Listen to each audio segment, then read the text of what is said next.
자식에게 무관심한 노인이 오히려 행복한 진짜 이유. 나이가 들면서 많은 부모들이 깨닫는 진실이 하나 있습니다. 자식에게 덜 신경 쓸수록 오히려 마음이 편해진다는 사실이죠. 처음 들으면 이상하게 들릴 수 있어요. 자식을 사랑하지 않는 건가 싶을 수도 있고요. 하지만 이건 사랑이 없어서가 아닙니다. 오히려 진짜 사랑이 무엇인지 알게 된 거예요. 젊은 시절엔 자식이 전부였습니다. 아이가 밥은 잘 먹는지, 공부는 잘하는지, 친구 관계는 어떤지 하루 종일 걱정했죠. 자식이 성공하면 내가 성공한 것 같고, 자식이 힘들어하면 내가 더 힘들었습니다. 그런데 세월이 흐르고 나니 알게 됐어요.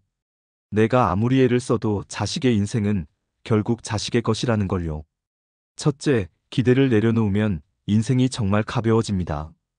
예전에는 자식이 명절에 꼭 집에 와야 한다고 생각했어요. 이번 설에는 오겠지? 작년에도 안 왔는데. 이런 생각을 하면서 마음속으로 상처를 받곤 했죠. 자식이 전화를 안 하면 나한테 관심도 없나 봐라며 서운해했고요. 하지만 이제는 다릅니다. 오면 좋고 못 오면 어쩔 수 없지 이렇게 생각하니까 훨씬 편해요. 실제로 어느 할머니는 이런 말씀을 하셨습니다. 예전엔 아들이 일주일에 한 번은 전화해야 한다고 생각했는데 요즘은 한 달에 한 번만 와도 고마워. 그러니까 오히려 아들이 더 자주 연락하더라고. 신기하죠? 기대를 내려놓으니까 관계가 더 좋아진 겁니다. 자식도 부담을 덜 느끼니까 오히려 자발적으로 더 자주 찾아오게 되는 거예요. 마치 꽉 쥔 주먹을 펴니까 손 안의 모래가 다시 모여드는 것처럼요. 둘째, 간섭을 멈추면 내 시간이 돌아옵니다. 예전엔 자식 걱정하느라 하루가 다 갔어요. 애는 점심은 먹었을까? 회사에서 무슨 일은 없었을까? 이런 생각으로 머릿속이 가득 찼죠. 자식이 결혼한 뒤에도 마찬가지였습니다. 며느리랑 사이는 괜찮을까? 손주는 잘 크고 있나? 끝없이 신경 쓰느라 정작 내 삶은 없었어요. 그런데 어느 순간 깨달았습니다. 내가 왜 이렇게 살지? 자식은 이미 다 컸는데 나는 아직도 어린아이 돌보듯 걱정만 하고 있더라고요. 그래서 마음먹었습니다. 이제부터는 내 삶을 살자. 간섭을 멈추니까 시간이 정말 많아졌어요. 아침에 일어나서 산책도 가고, 친구들 만나서 수다도 떨고, 새로운 취미도 배우기 시작했죠. 한 할아버지는 70세에 처음 기타를 배우기 시작했다고 해요. 자식 걱정할 시간에 내가 하고 싶은 거 하니까 인생이 다시 시작되는 느낌이야. 정말 멋지지 않나요? 자식에게서 벗어나니까 비로소 나라는 사람이 보이기 시작한 겁니다. 셋째, 정서적 독립은 서로에게 좋습니다. 부모가 자식에게 너무 의존하면 자식도 힘들어요. 엄마가 나만 바라보고 사시는데 내가 뭘 해도 죄책감이 들어. 이런 부담감 때문에 자식들은 오히려 부모를 피하게 됩니다. 전화 한 통 하는 것도 무거운 의무처럼 느껴지는 거죠. 반대로 부모가 자기 삶을 즐기고 있으면 자식도 편해집니다. 우리 엄마는 친구들이랑 여행도 다니시고 바쁘셔. 나도 내일 열심히 하면 돼. 이렇게 생각하니까 관계가 훨씬 건강해져요.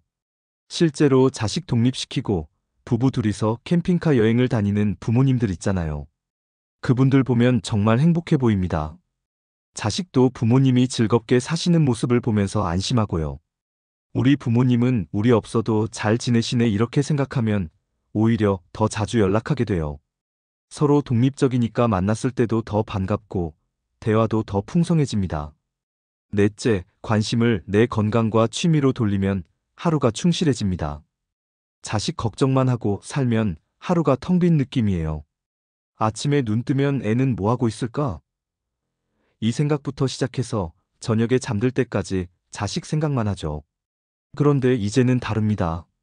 아침에 일어나면 오늘은 수영 가는 날이야. 이렇게 생각하면서 하루를 시작해요. 요가 수업도 듣고 서예도 배우고 텃밭도 가꾸면서 시간을 보냅니다.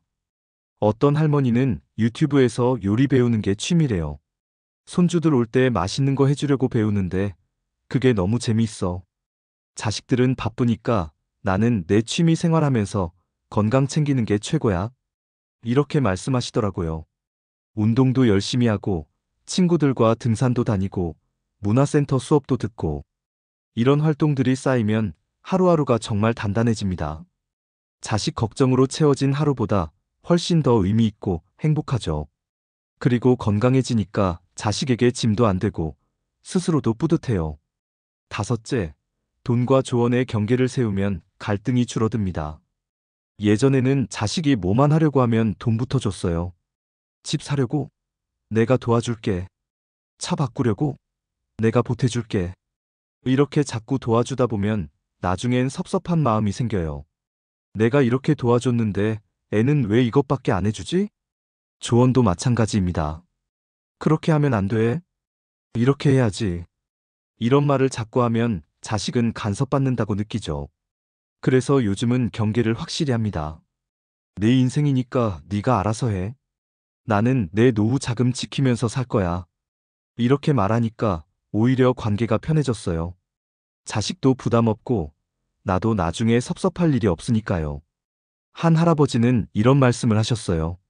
자식한테 돈 주느니 그 돈으로 여행 다니고 내가 먹고 싶은 거 사 먹고 내 건강에 투자하는 게 100배 낫더라고.